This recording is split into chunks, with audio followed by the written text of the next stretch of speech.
请你自制一本关于你的你好旧书。这张是我最喜欢的一张照片，跟孩子交流，超级的感动开心。好棒！这是我读书的一个北大。这张确定不是北大校花吗？谢谢。公主请下车。你吃荔枝不？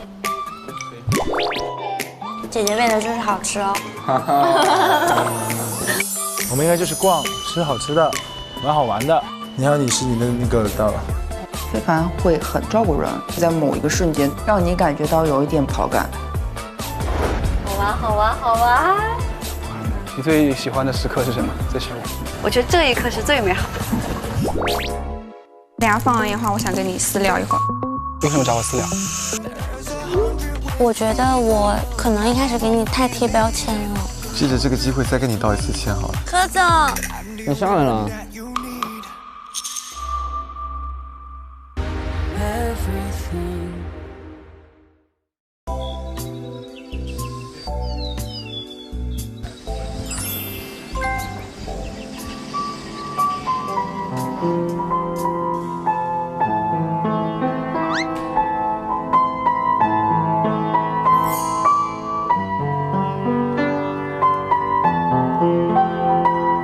反正就很简单。叫这个歌叫《和你在莫斯科吃过的最后一顿饭》。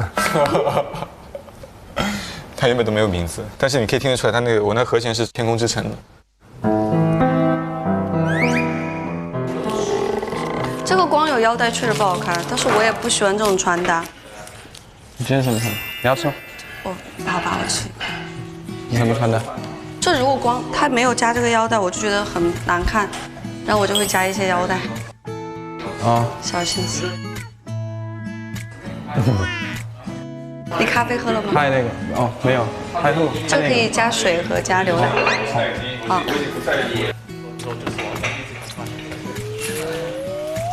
你要什么，默默？水，矿泉水。我去给你拿。不用不用，我让去帮我拿就好了。好吧。哇哦 Hello， 走哟。喝不喝咖啡？这个是波波买的。白来了。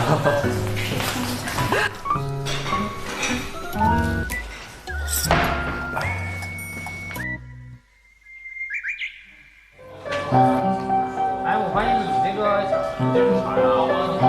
这个动作每个人很可怕。枪手有毒。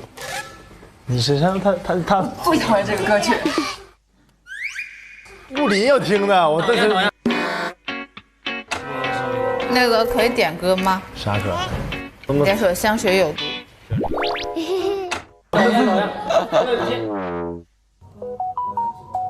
看手机信息，老师们，请你自制一本关于你的你好旧书。请你自制一本《你好旧时光》，定格你的过往人生，一会儿与小伙伴们一起分享吧。动手能力贼差我。我上次做这种手工应该是在多少年前了？小时候也没做过。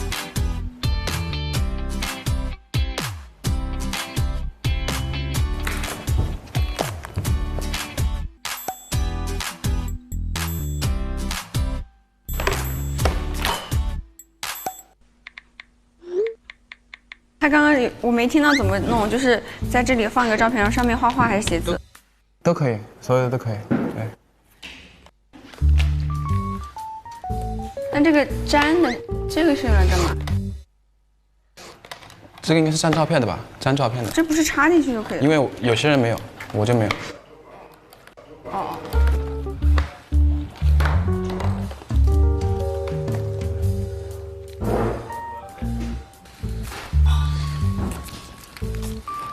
我 OK 了。啊 ，OK 了。我看到你小胸了。哇，你这么多呀？不能给你看。啊，好想看啊！晚上一起看。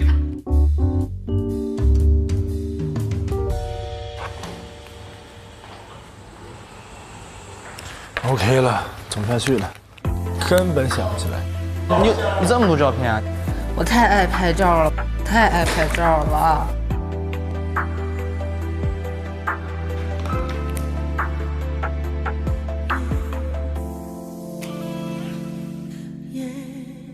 我们现在开聊了吗？聊吧聊吧，坐到沙发那边吧。医生还没来呢，宝宝。退烧了呀？医生还没来呢。他做了吗？他应该没做吧？没做吧？那就让他睡吧。Have a sleep。一闪一闪亮晶晶，留下岁月的痕迹。我的世界的中心，依然还是你。OK， 开始吧，咱们。这个就是我工作 pose 一个，我也不知道什么样的人物，他们帮我想的，戴了一顶假发，很帅啊！杀手不太冷，就是那个爸爸和那小孩结合了。这些照片所有的都是自己手工 DIY， 临时片场改制，是自己搞的。这个很搞笑，就馒头的钥匙什么的那些。哦，好好看。我想问一个问题，行业内幕啊，如果就是你演的就是这种，如果扇嘴巴，真扇啊？真扇，不是那很用力吗？那种的？要不你试一下？哎，你要不要试一下？你让他来试一下。为什么要我试啊？因为我觉得他比较抗打。然后这一张，那个时候我就很瘦，我当时体重最瘦是瘦到88斤。哇，好瘦啊88，你多高1.68米，我1.69米这样子啊。哇，好漂亮，鼻子好好看。其实那个时候我最瘦的时候，我感觉我经常会上班的时候我就会耳鸣，然后会晕啊。当时重庆好热啊，反正当时我记得我拍一天就中暑了呗，然后中暑了就挂个水，然后第二天继续拍。没办法呀，不能不拍吧，是吧？啊，这张我可能要最后才能你们知道了。这一张我还蛮难过，这是我的19年8月20号，这是我人生当中的一个转折点，也是我最难过的一天，应该是这30年最难过的一天。哦，这眼睛都哭肿了是吧？还要被迫拍照，是吧？我难过的时候都没有拍照。哎，他说他有一个很难过的事情，然后我可能想要之后再看看是怎么回事。然后人生的转折点又来了，我就突然一天我就觉得我很累，你知道吗？我觉得我好像就除了工作没有生活了。就每天都是那样重复的生活，而且我当时工作那几年，我也没有自己的那种兴趣爱好，除了工作就是工作，没差不多，也没有什么社交，也不会出去玩。然后直到我选择去读书，这是我读书的一个北大。然后就去北大读书了，就是去读了一个 MBA， 然后我就想让自己学习一下，让自己停一停。那是学的什么呀 ？MBA 是管理，学金融类的啊，金融类。读了多久？2年嘛，资产评估与管理。哎，这张确定不是北大校花吗？2张都是北大校花吧？谢谢。你最想从事的工作是什么？我觉得坚持自己喜欢的也是一件很酷的事情哎。然后有要求，就是每个人讲完之后呢，要在中间抽一张纸，他会开启一个话题，每个人讲完之后都在中间抽一张。这个纸上面说的是你爸妈做过最让你骄傲或者感动、伤心、不理解的事情啊。我说那个骄傲的吧，我觉得我的父母从小对我的状态就是那种很信任我，就是他永远不会为我做决定，永远都是我可以自己思考我的人生。对，包括我可能在这个决定上，我做了一个很错误的一个决定之后，他们还是很支持我的。我觉得这一点我真的觉得，我还挺开心，因为没有干涉到我很多人生的重大决定。真好。我只有5、6张照片，比较少。我从小到大的经历可能就是从 I 变成 E 的一个心路历程，就比较简短。那个雨是什么意思啊？雨晴啊，我小时候就是天天下雨啊。就是小时候就是家里的小乌云，长大了就是朋友身边的小太阳。看我小时候就拍照，永远都是这种苦瓜脸，就不爱笑。很好，很可爱。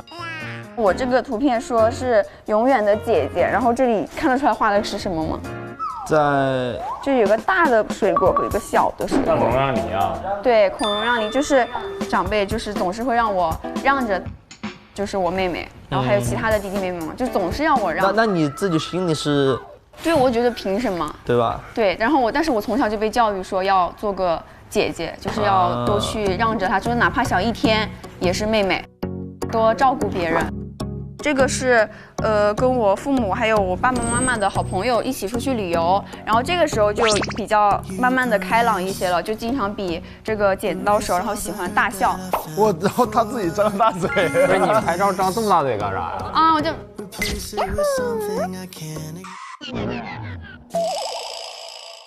这个应该是我大一刚上大学的时候，那时候我一高中毕业就马上去烫了个头发。因为选了专业就是法律嘛，我当时就很想让自己快速的，就是看上去成熟一些，不要那么的稚气，然后就去烫了一个卷。哎，我很好奇，你为什么会选择当律师呢？啊，这个其实跟一个就是我高中的时候不喜欢学理科，但是我家里就一定要我学理科。我当时就说，如果我上大学有机会自己选专业的话，我一定要选一个跟数理化生没有任何关系的。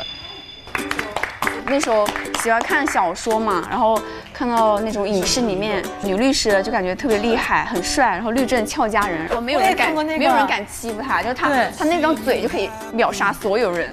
对。然后这个也是我大一的时候，对，这个时候就是彻底的爱上了法学。这是一个模拟法庭的那个场景。经了这一次之后，我就很坚定的说，我以后想要做律师。第一句这个话是罗翔老师说的，就是心中充满正义，目光不断往返于规范与事实之间，就很受打动。从大一的时候我就确定了说，我从大学开始，我就每个学期每一年我都去实习，就是很早的，就是想多一些经验，我想快点是进入到这个行业中。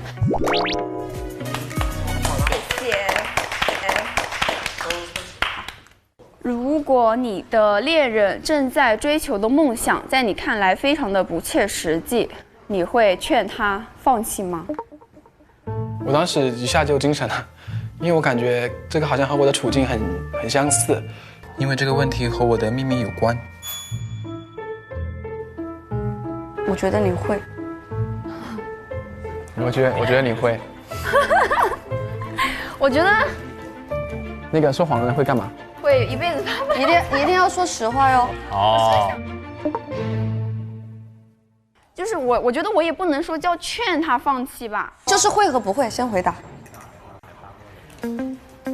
我不会让他放弃，这个放弃这个词太严重了，我会给他一些我的看法和建议。对你就会，我也是这么想的。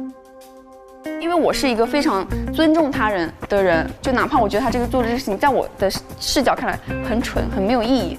但是我也不会让他放弃。他是用不切实际，就是在你看来简直就是个笑话。如果他的梦想在你看来他不切实际，但他还不做别的，他只在做他的梦想呢，你会怎么办？就是你可以打个比方吗？我觉得，比如说他身高只有1.7米，但是他就是想去打篮球，而且还要打一辈子。就我感觉我会就是在恋爱过程中，我会以对方的感受为主。就如果他觉得去干这个事情很开心的话，我就是 OK 的。对，我会让他去做，但我还是会进行一些我的想法，我会跟他讲我的想法。要尊重别人命运吧。那如果就是他一直不听你劝，然后他一直这样做，那你会放弃这个人吗？我不会放弃这个人，我不会放弃这个人。就很简单，如果他这个1.7米，对吧？然后想吃篮球这碗饭没吃着，我给你饭吃嘛。哦，姐姐。如果他没有生活供养这个家的能力，就是你可以管他，他可以一直我可以管他，但是我觉得我喜欢的男生他应该不会这么没有责任感吧？就是他应该也要想到2个人之间的事情，不能只想他1个人之间的事情。人是相互的。然后我感觉他的整体的想法是想劝对方放弃的，因为我有看过他的秘密，他这是一个事业心很重的人，所以我希望其实有2个人独处的机会，我能够正式的把这个问题向他问一问。我是下一个吗？可以啊，你先来吧。你本来是哪个？本来是蝈。锅去哪儿了？蝈身体不舒服上去了。啊？怎么了？因为这几天睡得有点太少了，然后我平时本来喝咖啡喝就比较多，然后喝了2大桶，然后当时就不太行了，整个头特别的晕，所以就先回去休息了一下。好，然后我这个大概有4趴，然后我每个就很快，我把每一环不着急，不着急，没事。你慢慢说嘛，不用着急的。那你坐这儿说，你坐这儿说。啊，行。啊。好，爱人的自我修养。然后我的第一个是我的小时候，大家可以看到我在哪里。第一个，我也是说第一个，这个好像是。对，然后啊，我猜的真准。好，然后第2个环节，这是我第1次上电视啊，这是我高考完然后放榜，然后我是我们那里的第1名，传说中的高考状元。然后，对对对，哪个市的高考状元啊？四川遂宁。遂宁市啊，对，就是我们重庆和成都的中间。哇，你是我们的骄傲，骄傲，骄傲，骄傲，骄傲！啊，学霸确实学霸，674高考状元，还是有点让我很吃惊。而且他很谦虚，就金光闪闪。我曾经跟状元合拍过。就是想过他很优秀，没想过他这么优秀。我那个高中也算是重点高中，我知道就是考第1是一个什么恐怖的实力，真的很厉害。下一趴是就是和我家里人出去旅游的时候，然后这个地点我已经完全忘了，所以我就乱写的，就去过的国家和照片我已经配不上了。这个就是我自己出去玩的时候，这是我一个人出去玩的时候拍的。对，这个我比较帅，大家可以认真看一下，这让我感觉我比较帅。传过来，传过来，传过来，传过来。哎，这张别墅真的还蛮帅的。传过来。哦，很有那种日系少年，就是那种阳光洒下来的那种干干净净的。真的帅，真的帅。然后这是我在那个北京支教，然后这是我在福建支教的时候。哇，你也去了很多地方支教呀。对，因为我平时以前我也想当老师的。好，第3个环节就是时光飞逝，我终于开始工作了。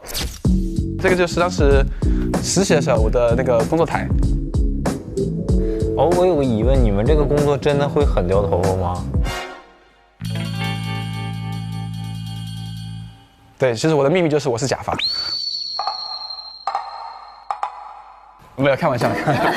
哦，那一瞬间我相信了。他会有梗了，现在开始调侃我们了啊。没有。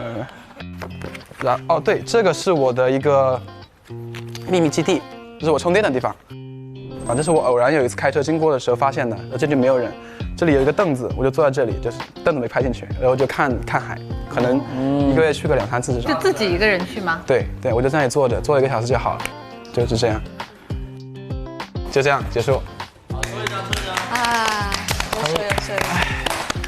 看一下，请说出一件你醉酒后的趣事。醉酒后的趣事？对，没有喝醉过。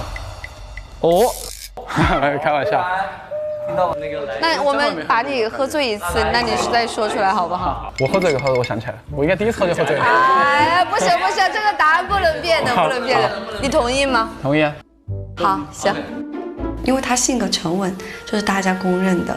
但是我没想到他还会有这样的脑回路，所以我觉得这一点他还是有让我惊讶到。下一个是我，大家可以看我那个封面，就是太阳，然后哑铃、篮球、橄榄球，然后这个猪呢，就是我第1张照片要讲的事情。大家看一下我第1张。哦，这多大？5、6年前吧。5、6年前。 5、6年前，你5、6年就变成这样了。后来就开始做运动，然后因为我说我之前是打篮球专业的嘛，然后这个时候就已经瘦了一点了，就是比赛的时候照片。果然胖子都是潜力股。然后后面是我高中的时候，我高中在国外读书，可以看一下，这是当时的学生照，挺帅的。哇，哦，这时候确实是很帅的，这时候有点像那个。看，你再看下一张，看下一张。哇，哎，这个是帅的，帅的。看。哇！从小爱吃这一杯。但是很瘦，很瘦。但是很瘦。爱是什么意思啊？木林看了比较爱了一下，真的是长脸了，敢打18遍啊！这是什么？这是上大学了，我们学校的那个晚会上当时唱的什么歌啊？唱的，你就不要想起我。哦，这不是那个唱完那个微信都被要烂了。没有。这就是我的橄榄球队的队长。队长是在你后面那个是吗？你看起来像队长呀。非凡，你怎么了？又叹气啊！又叹气了。这个太帅了，这很帅。再叹气，男人花期真短。下一个是我生命中最重要的人，就是我妈妈。我妈妈的体型一看就是，你可以看一下，我是遗传出来的。然后后面几张都是我和我妈妈。然后我说我小时候长得，我觉得还是帅的。我小时候长得还帅，像姐姐一样，是吧？嗯。你好爱你妈妈，你妈妈也好爱你。然后我的问题是，一段父母不支持的婚姻，你还会选择踏入吗？我觉得我母亲不是一个会影响我婚姻的人，就是我是这么问我妈妈，我说妈妈，你想要我找一个什么样的老婆？你心目中的形象是什么？我妈只说了一句话，她说你找你喜欢就可以了。因为说实话，每天跟你过日子的人是你老婆，而不是你妈妈。嗯。我们下一个。到我了。好。这个这个是我小时候5岁的时候，5岁是我这一生中胆子最大的时候，就是我当时非常的猖狂，就是经常摆这一个动作，就是我那个时候换了大概能有6、7个幼儿园，都是因为跟小朋友打架，然后换的。小时候就很好看啊，全这动作，全是一个。哦，这是你要发大招的那个准备动作，打人了。你再说话你。再说话，收了你。后面就是到大学了，大学就是我第一份关于画画的工作，我去当画师，然后给别人包包上画一些这种画啊什么的。这是老师做的盘子，这个盘子也是我自己做的，然后上面画的画也是我自己画的。这个，你盘子要不给他吧，他喜欢收藏盘子。明天做盘子吧，给那个新城做一套餐具来。可以。然后这张照片是我开启了模特的道路嘛，来攒了一点点钱，然后当时想着就又喜欢服装，又开了一个淘宝店，然后开了大概1年左右，真的非常非常累，就是客服、发货、选款、拍照都是我一个人来，然后就是其实又没有赚太多，就把这个就是放弃掉了。我之前也开过淘宝店，我就开了1年，也是感觉很累。但我自从开了淘宝店之后，我就睡不好觉，我就每天很想这些事情。后来我就觉得放弃之后特别好。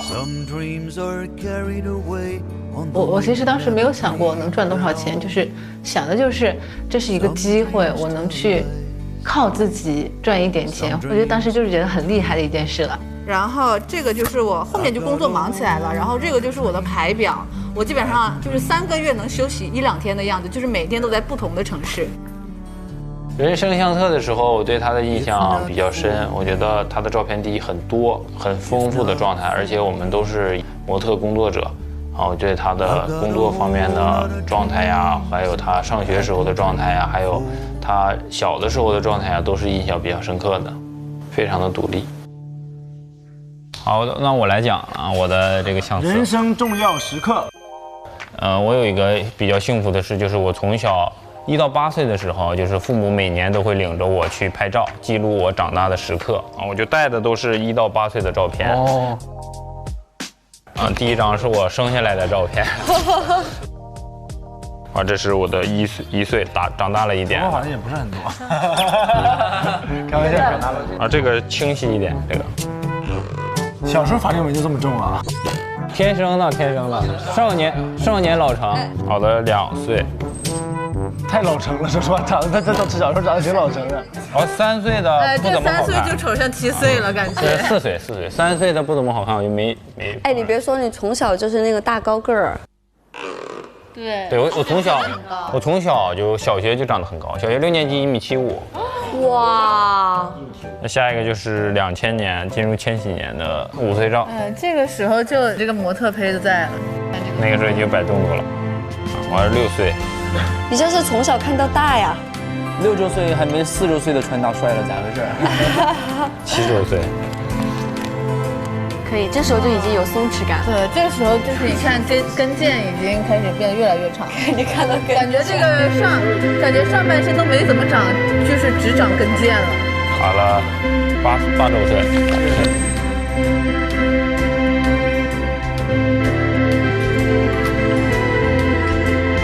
这个是我们的全家福，就是5·2移民片，我爸妈领着我们一起去拍的全家福。下一张是后来我领妈妈和姥姥第一次出去旅游的照片啊，当时领他们去海南，因为我姥姥其实没去过很多城市啊，也没坐过飞机，我当时就说领我姥姥我妈去海南，就是他们觉得气候比较好嘛，完了觉得也适合旅游，就选择了这张。当时觉得，也是一个很幸福的时刻吧。你好自觉呀，张老师。请说一说现实情况来看，你在家庭中的地位排序是什么？跟我父母的话，其实家庭地位我更高一点，因为我其实跟西西比较像，就是我从小的选择决定都是。我父母不会去参与更多，他只是很尊重我的意见。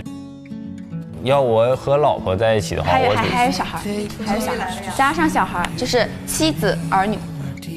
我是老婆第一，我第2，我觉得孩子是要第3的啊，因为我虽然也很宠爱孩子，但是我觉得我作为一个父亲啊，我在孩子面前还是要威严一些的，让他去怕我，让他真正的一些问题。一些错误不要让他犯，但是我指定也会更多的去宠爱他，因为我是一个比较这个细腻的性格。在这些男嘉宾里面，我最羡慕就是新城的经历，因为虽然他没有细说他爸妈就是对他做过了什么，但是能从他的照片里面看出来，爸爸妈妈还是细心呵护他长大的，因为每年都有周岁照，我觉得这个是还挺有纪念意义的。我的就封面很简单，是 Mink， 对，就是 Mink， 这是我100天的时候，你可以看。哇哦，所以我生下来挺胖的，不像现在这么瘦。你跟我差不多。我生下来挺重的，我生下来8斤多。8斤多。对。这个跟张老师有点鲜明对比，这是我2岁的时候。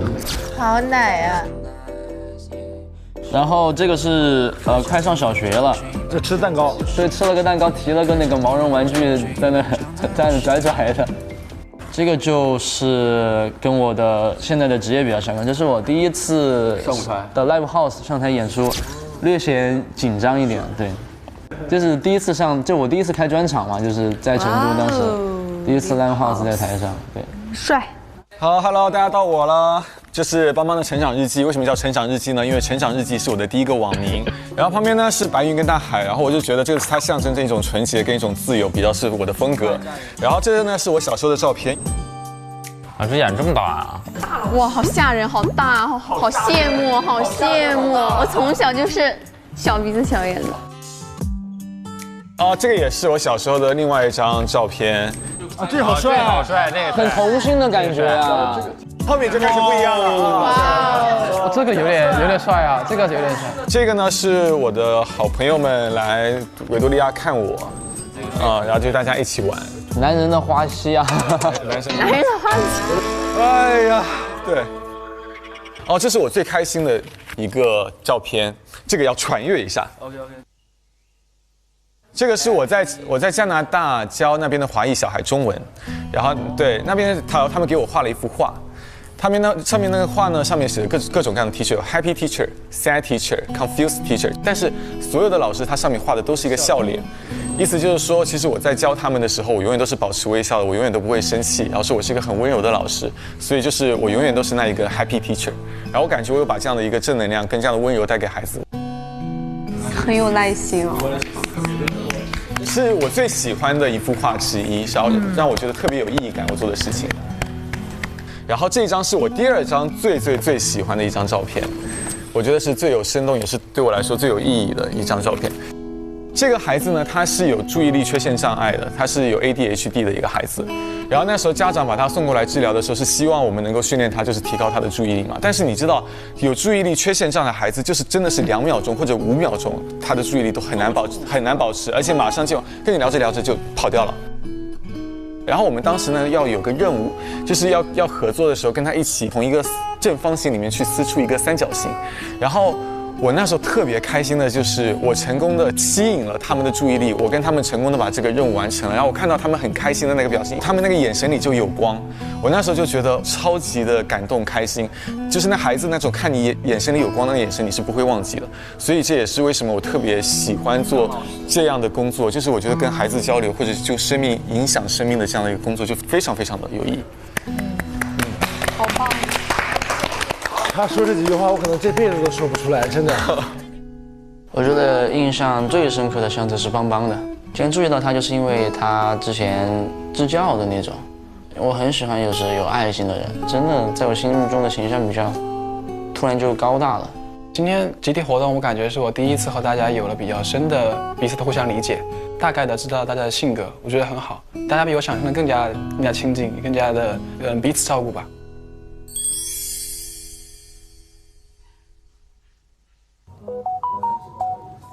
来，小一郎，匹配成功的人才能出去。哎，你看手机了吗？看了。你选谁了？我也不知道我选谁。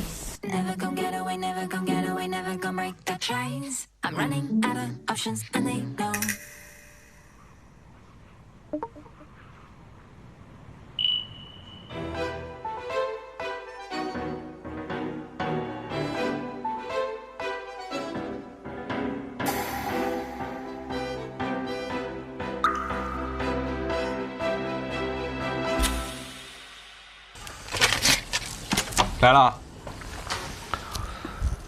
我搞明白了，什么意思啊？有6个人没出去，你我 Rachel 木林，然后一山跟弟弟，一山跟弟弟没有选对方，然后呢木林选了你 ，Rachel 选了我，我选了木林，你选了西西。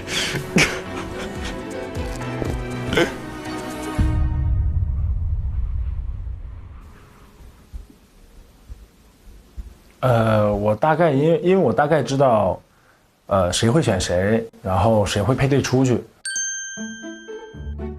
科科和13这2天2个人都是一直一起出去的，所以他们2个人也是配对成功的。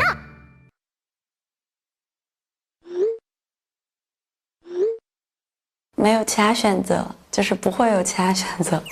哦，我跟柯总本来就约好啦。我跟柯总本来就约好了。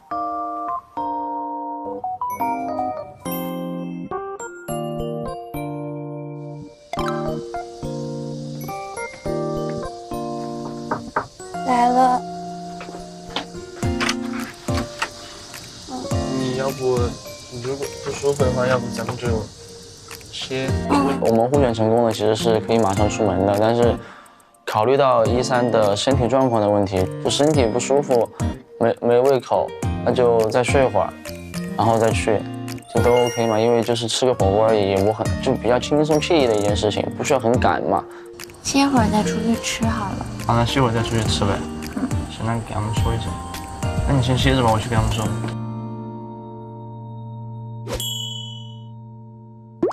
邦邦跟我说他找了木林，但我觉得木林可能不会找邦邦，而且我觉得木林可能会找我。对，就是因为就是我今天先找非凡。我的消息里面好像一直在发非凡，因为我就觉得他是一个很有意思的人，我觉得跟他玩就是很有意思，我觉得就会很开心。但是很奇怪，怎么就是没有？然后今天我就再选一次，我就不信了，就必须跟非凡就出去体验一次。选非凡，不行了，你下次选吧，今天我选了。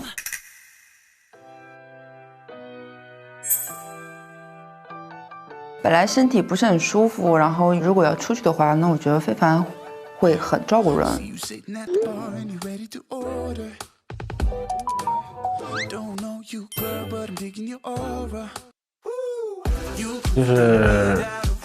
就是意料当中的，就是他会选我，然后我选他，因为前2天相处的也多一点嘛，所以做什么感觉都还 OK， 就是舒服的。然后小莫、西西啊，昨天2个人聊得挺好的，可能今天就出去了。因为我们前1天有神秘约会，我有答应过西西说，如果有机会的话，我们再出去多了解一下，所以我就很自然的就选择了西西。我没有犹豫，我觉得唐默很优秀，可以值得让我深入接触一下。来，小 A 了。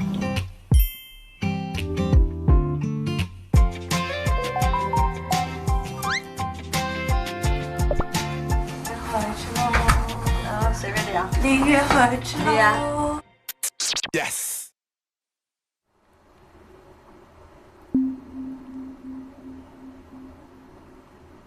好累哦，睡觉。我投给唐默啦，我就再接再厉呗，就总要成功吧，对吧？因为我是把这个事情放在了我的计划之内的。那因为这种状况，这个计划没有实现，那对于我这个 J 人来说，我一定会想办法让他回到正轨，就会尝试的让他，把这个计划继续按我的想法走完。就我反正会主动的去推进。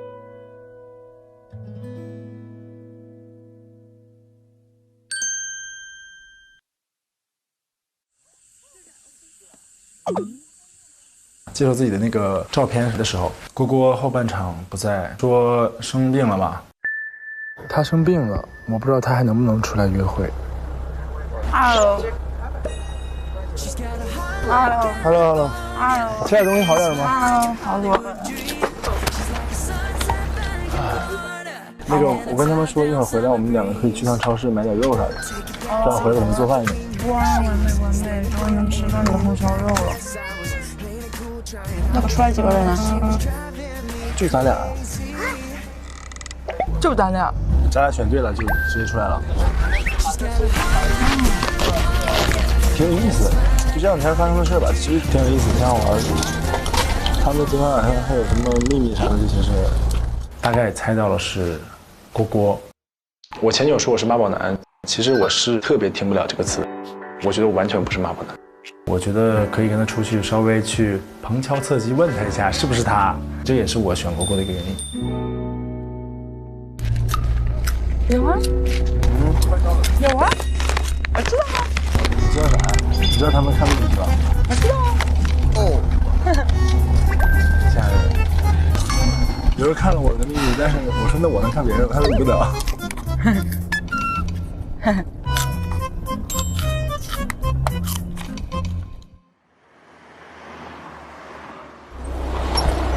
走。走吧，老师，你今天真的是老师。为什么？因为我最近那个什么泪沟太重了。哦，我也是，我就是这边然后就戴个眼镜能遮一遮。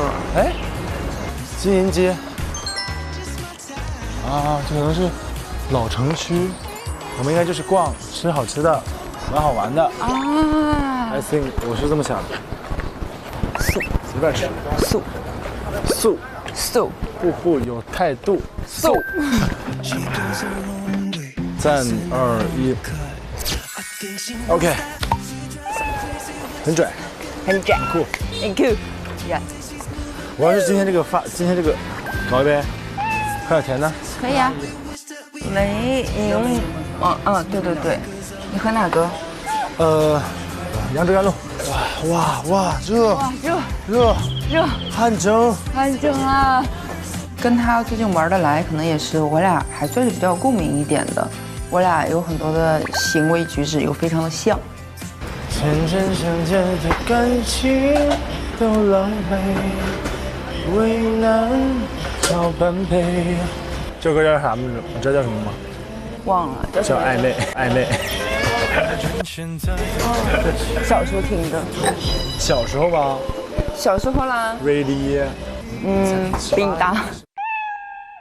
18是几几年生的来着？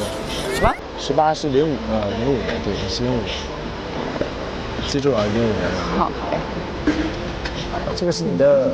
谢谢。这个是我的。走。南京大学。南大住宅小区。你看长相一看就学霸，我一看就是刻板印象，我不是什么好人。然后你刻板还挺准是吧？刻板还挺准是吧？确实看起来，确实不是好人。那我把头放下来呢，会好一点。对呀。我逗他玩的，非凡是很好的男生。微醺计划，做吗？可以啊。两会来。可以啊。来，好看倒是挺好看的。怎么说？这个吧。谢谢。你好，你是你的那个到了。谢谢你。行，等一下啊。我给看照片吧，你照片可以给我看看。锅去哪儿了？锅身体不舒服上去了。不是你们到底都是怎么样能有这么多小时候的照片啊？我都没有了。为啥？因为以前就是我们初中的时候变成了非主流。这种吗？这种吗？齐刘海，一字眉，然后要不就这样，然后大齐刘海。对，以为对面来了10个人，其实对面来了50个，40个被你这边齐刘海挡住了，是吗？然后那个时候就拍照，就感觉当时觉得可好看了。长大之后觉得自己也实在是那个照片太土了，我全都给删了。绝对不是删了，就是不想发给他们。我给看照片吧，你照片发我了吗？发给我。我有。你的来了啊！哟，全发给他了。我小时候好看，但是后来长脸了嘛，当时说。蛮可爱的。这是我最胖的时候，应该算是。这个。右边这个。对。这不胖啊，还好啊，就是比我想象的。比我下巴长。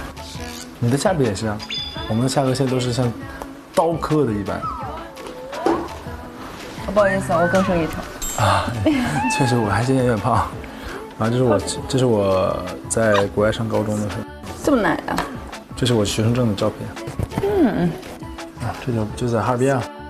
这时候还挺瘦的。这是上大学的晚会什么的。但你这个时候还没有练得那么大。很小很瘦。我妈妈，我跟我妈长得很像。我看你秘密了。我一猜就是你知道为啥吗？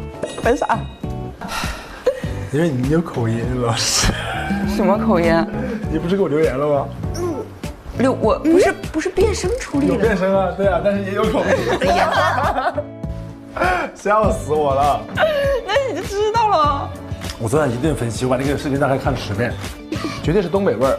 但是木林的东北味儿它还有一点，它是带着牙串说话，它会有这种感觉。但是你说的很标准，但是夹杂了一点北方口音。觉得妈宝男不是一个很让人说不出口的话，而是我觉得尊重。我觉得，就正常是我觉得，然后是我觉得啊，懂了吧？我在车上不是说了有人看我秘密了吗？他也没说让我说，我就当然了，你肯定不能说啊！你还在试探我呢是吗？是的。好。那我们现在聊一下那个秘密是怎么回事。